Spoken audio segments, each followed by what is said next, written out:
तृप्त हो गई। और जब भगवान तृप्त होते ना, प्रसन्न होते, तो फिर कुछ देने की इच्छा होती। तो भगवान ने कहा कि क्या दे मैं सुदामा को। भगवान को संकोच होता है कि थोड़ा कैसे दूं। कहते चलो कुछ नहीं और कुछ नहीं देते, पहले तो संत घर आ जाए। और ब्राह्मण और संत वेश हैं सुदामा का। जो महाराज बुला लिया सब रानियों को कि आओ, मेरे मित्र आए हैं, बचपन के सखा हैं, विद्वान ब्राह्मण हैं, उनका आशीर्वाद लो। अब महाराज जी हो गई शुरू इधर से। कितनी है भगवान की, अभी बताया है जी। सारी कथा करी गई। ये 7,000 कौन जोड़ेगा अभी वाली।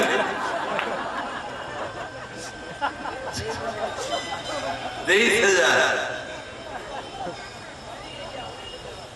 अरे महाराज कभी ऐसे करते, बेचारे का हाल बुरा हो गया है। क्या स्थिति हो गई, इतनी बार करना पड़ जाए। थोड़ी थोड़ी देर बाद पानी पीते, भगवान कितनी है अभी। कहते चिंता नहीं करो, अभी बहुत है।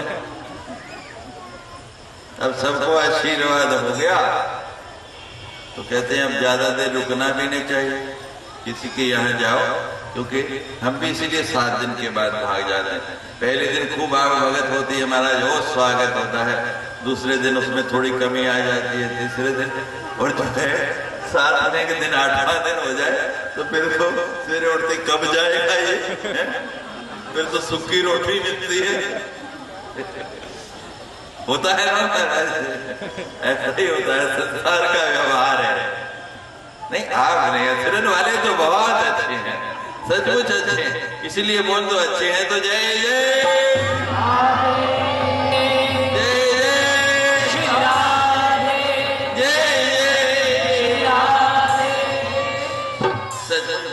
इतने भाव से सेवा करने में। कल हमने बोला 56 भोग और 56 मिनट नहीं लगे, 56 भोग 56 से भी ज्यादा यहाँ आ गए। और यहाँ हम टिके हुए ना 7 दिनों से ये कथा हो रही और ये यज्ञ हो रहा है। तो इसका कारण केवल हमारे रामचंद्र गुप्ता जी ही हैं। वरना जो कमेटी है ना मानस उत्थान समिति की, उन्होंने तो हमें ये भी नहीं पूछा कि आपके पास पीने के लिए पानी भी है या नहीं।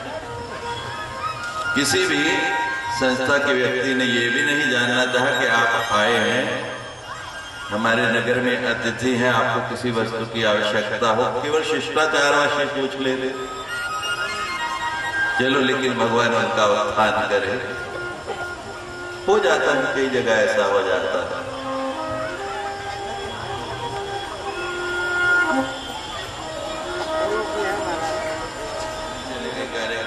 और वहां भी 2 यजमान थे। अब वो सोचे कि वो चले जाते होंगे और वो सोचे वो 2 दिन तो गुजरा, हम देखते रहे कि कोई नहीं आया, ना वो और ना वो। तीसरे दिन हमने कहा भाई चलो खाने पीने की अपनी तो व्यवस्था करो, नहीं तो अगली बार इनमें से कौन आएगा मेरे साथ। तो पुरानी कहावत है, एक राजा ने कहा कि 1 लोटा दूध डालना है सबने और इस तालाब को भरना। अब महाराज लोग सोचने लगे कि सब 1 लोटा दूध डालेंगे, अगर मैं 1 लोटा पानी डाल दूं तो कौन देखता है, क्या पता लगेगा इतने दूध में। वैसे मिलावट का जमाना है दूध में जल के। तो एक के मन में जो भाव आया वो सबके मन में भाव आ गया। और फिर जब राजा ने देखा तुम्हारा दूध का तो नाम नहीं, केवल पानी ही पानी उसमें दिखाई दे रहा, केवल वो ही नजर आ रहा। जय जय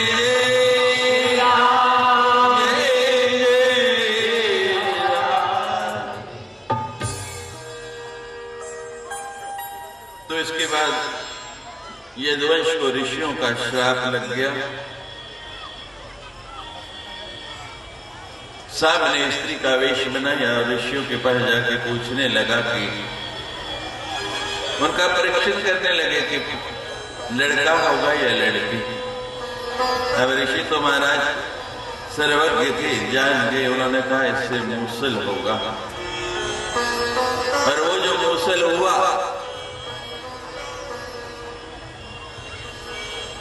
उसका चूर्ण बनाया गया। यादव कहने लगे कि देखते हैं कैसे विनाश होता है। उस चूर्ण को समुद्र में डाला गया। उस चूर्ण के एक टुकड़ा रह गया, वो मछली ने निकल लिया और उससे जो शस्त्र का फल बना उसके द्वारा यादवों का विनाश हुआ। जय जय श्री राम। इसके बाद 9 योगेश्वरों का संवाद आया है। माया और माया से पार होने के उपाय और ब्रह्म योग का निरूपण 11वें स्कंद के अंदर। 11वें स्कंद की कथा लगभग हमने प्रतिदिन ही, 11 की कथा है, लगभग प्रतिदिन ही आपको बताई, क्योंकि ज्ञान जो है नित्य मिलना चाहिए, तभी अज्ञान का विनाश होता है। इसलिए थोड़े थोड़े अंशों में उसकी कथा हम प्रतिदिन आपको सुनाते रहे। उसके बाद भगवान के अवतारों का वर्णन आया है, वो आप पहले सुन चुके हैं। पर अब देवता आए और भगवान से प्रार्थना की कि आप भगवान स्वधाम पधारिए। अब स्वधाम जाने का समय आ गया है। जिसे हमारा विकल्प अपने धाम जाने का समय आ गया, तो भगवान तो अपनी लीला के लिए आते हैं और लीला करके अपना कार्य पूरा करके, जैसे आप लोग कार्यालय में, दफ्तर में जाते हैं, अपना काम पूरा हुआ, अपनी दुकान में जाते हैं, अपना काम पूरा किया और फिर वापस अपने घर लौट जाते हैं। तो उसके बाद अवधूतों ख्याल आया है।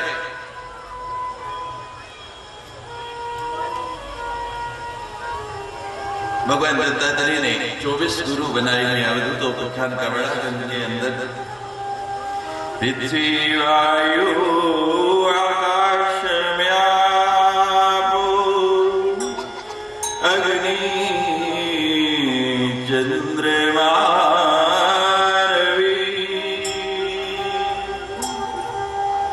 जपोतो अजगरे सिंधु पतंगो मधुकृत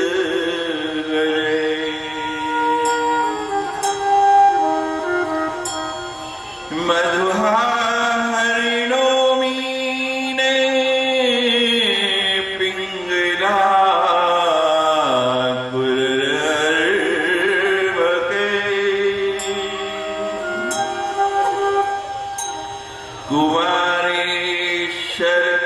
सर्प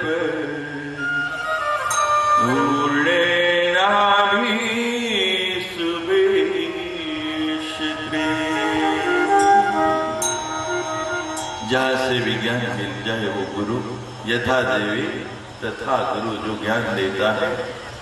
गुकारो अंधकार हस्ते, जो अंधकार का निवारण कर दे वही गुरु। प्रारंभ में मंगलाचरण में सदगुरु की वंदना करते हैं कि हमारे भीतर का अंधकार दूर हो जाए।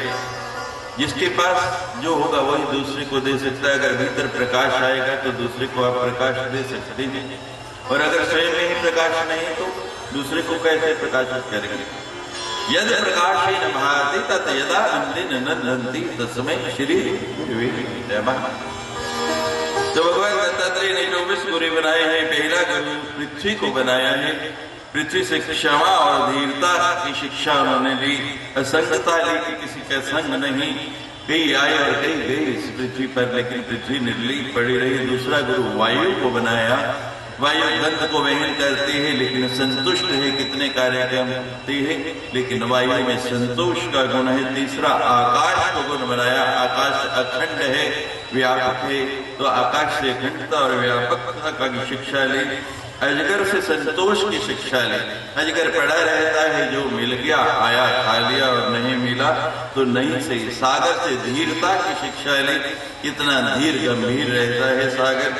पतंगे से रूप की शिक्षा ली है। जल से पवित्रता की शिक्षा ली, और अग्नि से जो है तेजस्विता की और ज्योति की शिक्षा ली है उन्होंने।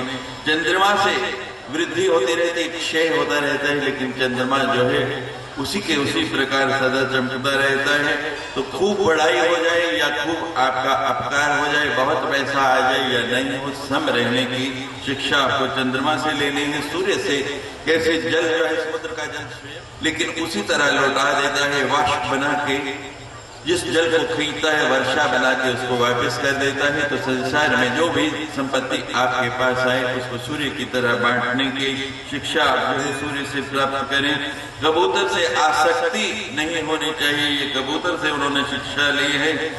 भौरे से लिया है कि संग्रह नहीं करना है, भौरे से या मधुमक्खी से कि संग्रह नहीं करना। वो कितने प्रेम से कितने एक एक फूल पे भटक भटक के मधु इकट्ठा करते हैं, लेकिन उसका त्याग कर देते हैं, अपने लिए नहीं रखते। हाथी से स्त्री स्पर्श के, हाथी को मारने के लिए क्या करते हैं, पकड़ने के लिए गड्ढा बनाते हैं, उसके ऊपर घास फैला के और ऊपर एक जो है नकली हथनी बना के रख देते हैं। स्त्री स्पर्श की लालच में हाथी वहां आता है और उस खड्डे में गिर जाता है, उसको पकड़ लेते हैं। तो हाथी से शिक्षा ले कि स्पर्श के, स्त्री स्पर्श के रोग से आपको बचना है। शहद वाले से ले कि शहद कितनी मेहनत से निकालता है, कितना भय होता है, एक मधुमक्खी काट दे तो कैसी वेदना होती है। लाखों मक्खियों के बीच से जाकर शहद को निकालता है, लेकिन स्वयं उपभोग नहीं करता। जो भी वस्तु, जो भी शहद आपको प्राप्त हो, जैसे यहाँ से जो ज्ञान प्राप्त हुआ उसको बांटना सीखो। जैसे हमारे अपने सदगुरु से जो ज्ञान प्राप्त किया है, जो मेरे प्रभु ने कृपा करके और जो मेरी मातेश्वरी मेरी इष्ट शक्ति ने मुझको ज्ञान दिया, उसको मैं नगर नगर गाँव गाँव बांटता फिरता हूँ। उसका संग्रह नहीं करना है। ये शहद निकालने वाले से आपको शिक्षा लेनी है। हरिण गीत और संगीत के मोह में फंसकर अपनी जान गंवा देता है।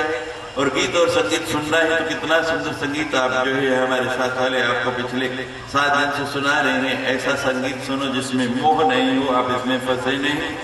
मछली जो है कांटे में छोटा सा टुकड़ा लगा होता है अन्न का, उसके लोभ में अपने प्राण गंवा देती है। तो मछली से शिक्षा लेनी है कि हमने लोभ में नहीं फंसना है।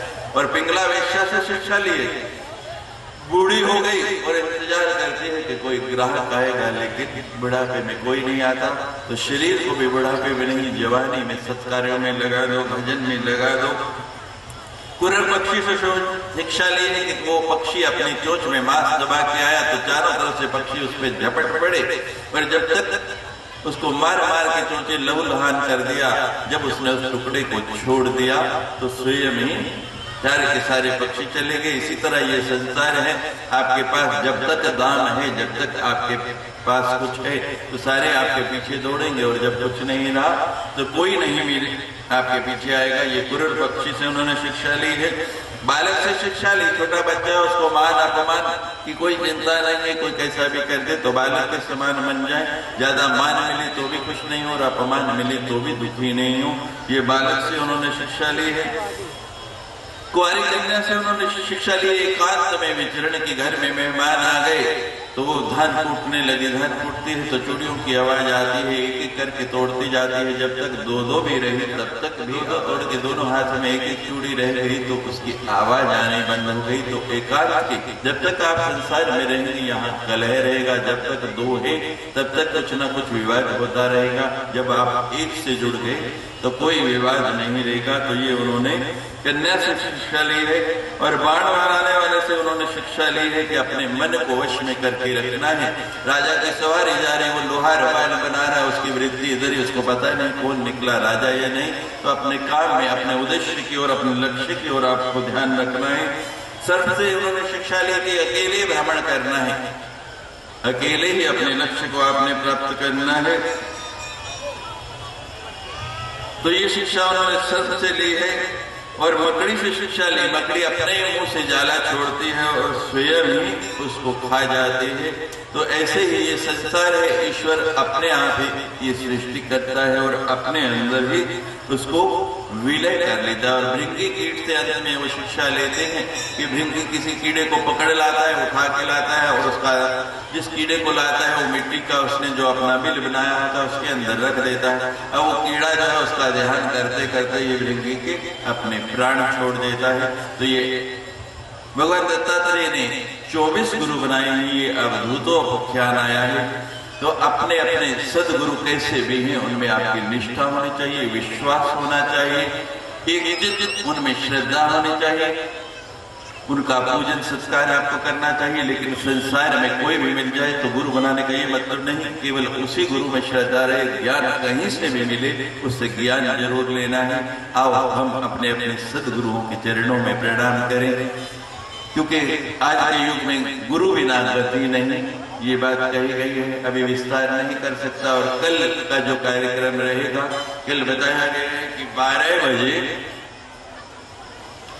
लगभग हवन समाप्त हो जाएगा और 12 बजे से लेके 1-1:30 बजे तक या 2 बजे तक जैसे आपकी रुचि होगी, इसी मंच से कल आपको गुरु गीता के ऊपर गुरु तत्व क्या है इसके ऊपर व्याख्या करेंगे और उसके बाद भंडारा होगा। तो सभी लोग कल के कार्यक्रम में बड़े आनंद से आएंगे। आओ अपने अपने सदगुरुओं को 2 मिनट के लिए प्रणाम करें। अपने अपने गुरुओं के कल विस्तार से गुरु चर्चा करेंगे। आज जो है 2 मिनट के लिए गुरु को प्रणाम और उसके बाद कथा का प्रवाह आगे बढ़ाएंगे। बस अब हम अंतिम पड़ाव में हैं, अपने लक्ष्य पे पहुंचने वाले हैं। जय जय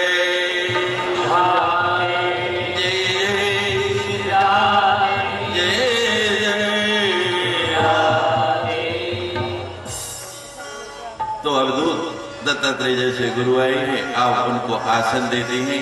यह नहीं अपने मन के अंदर आओ विराजो मेरे सतगुरु अनंत, आओ विराजो मेरे सतगुरु अनंत, सतगुरु अनंत श्री हरि अनंत, सतगुरु अनंत श्री हरि अनंत, सद्गुरु अनंत श्री हरि अनंत, सद्गुरु हरि अनंत। आओ आओ आओ विराजो मेरे सद्गुरु अनंत, आओ विराजो मेरे सद्गुरु अनंत, आओ विराजो मेरे सद्गुरु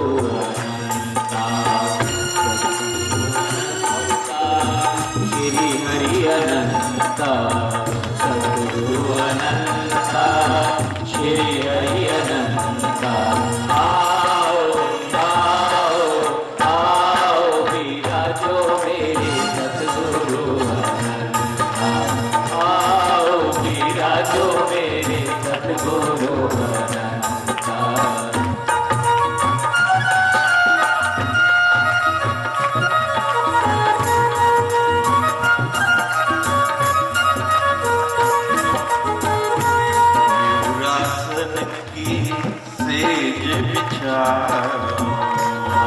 आसन की सेज बिछाओ, माणिक मूंगा छतर जड़ाओ, माणिक मूंगा छतर जड़ाओ, धविल फटिक से तुम्हें सजाओ, धवल फटिक से तुम्हें सजाओ,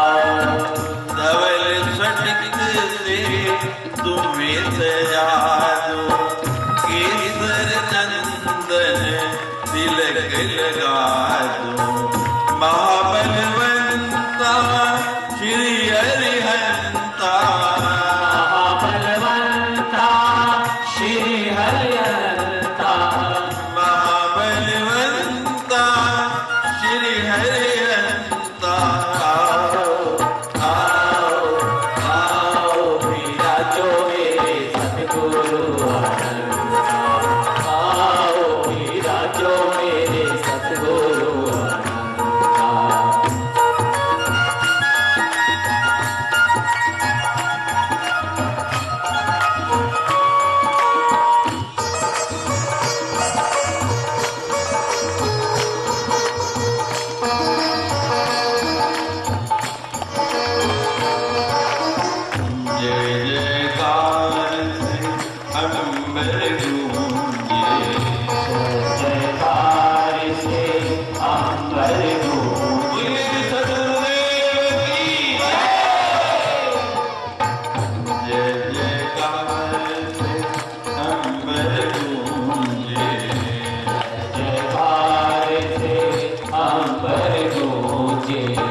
भगवंता आओ आओ आओ मेरा जो मेरे सतगुरु अनंता आओ मेरा जो मेरे सतगुरु अनंता।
दुख मिटा दो हे दयावंता हे भगवंता हे दयावंता हे भगवंता हे दयावंता श्री भगवंता आओ आओ आओ मेरा जो मेरे सतगुरु अनंता आओ मेरा जो मेरे सतगुरु अनंता। सतगुरु अनंता श्री हरि अनंता सतगुरु अनंता श्री हरि अनंता। आओ आओ आओ मेरा जो मेरे सतगुरु अनंता आओ मेरा आओ मेरा जो मेरे सतगुरु अनंता। आओ मेरा जो मेरे सतगुरु अनंता। मेरा जो मेरे सतगुरु अनंता। जय जय श्री राम। भगवान ने दारू को कहा कि 7 दिन में द्वारिका डूब जाएगी और 7 दिन में ये सबकी देह द्वारका जो है डूब जानी है। भगवान का सुधाम गमन हुआ 125 वर्ष भगवान धराधाम पे रहे और सदैव स्वस्थ रहे।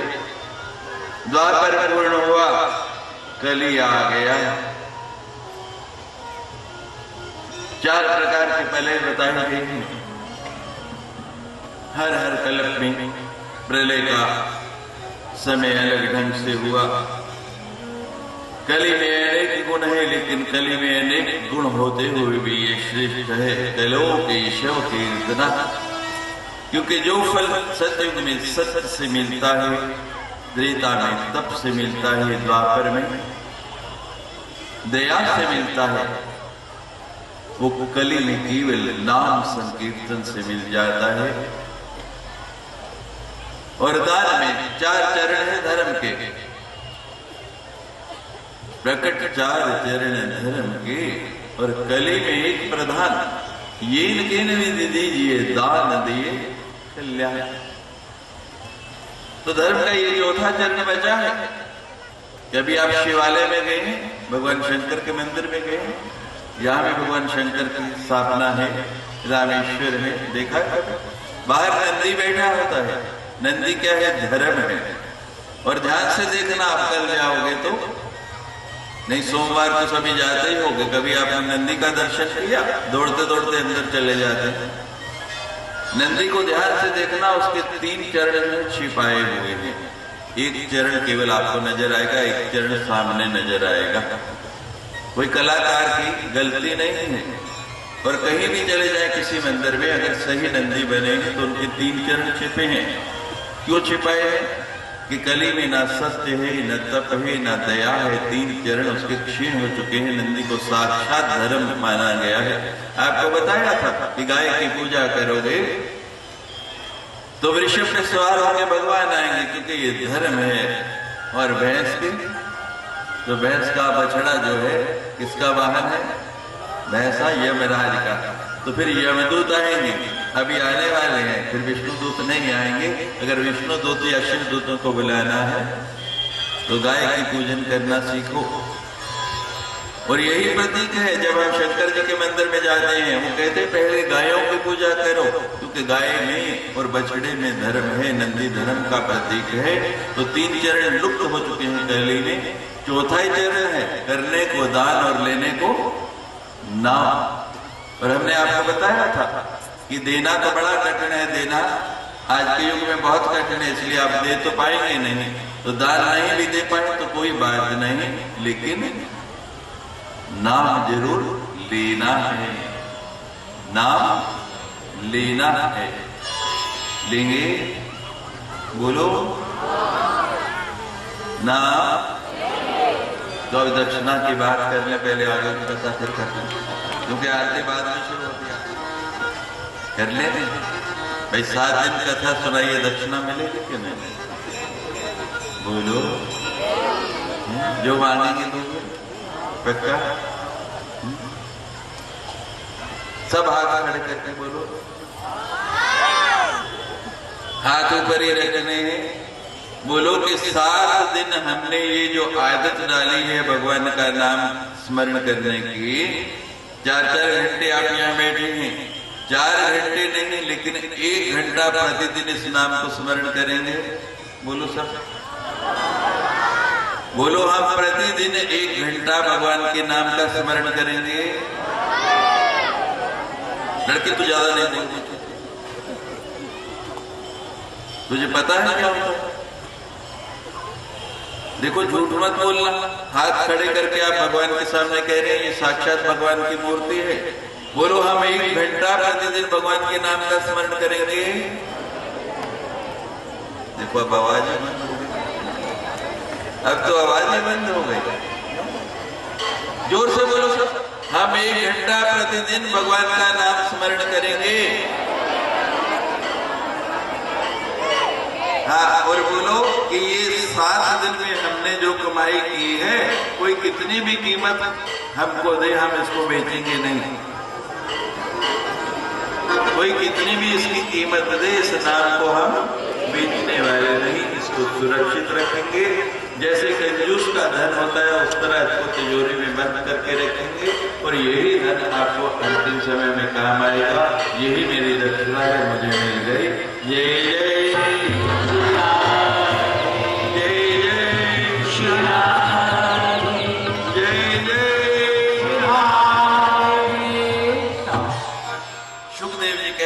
तक्षक के आने से पहले जाना है, क्योंकि मेरे होते हुए यहाँ तक्षक आ नहीं सकता, तुम्हें राजन डस नहीं सकता।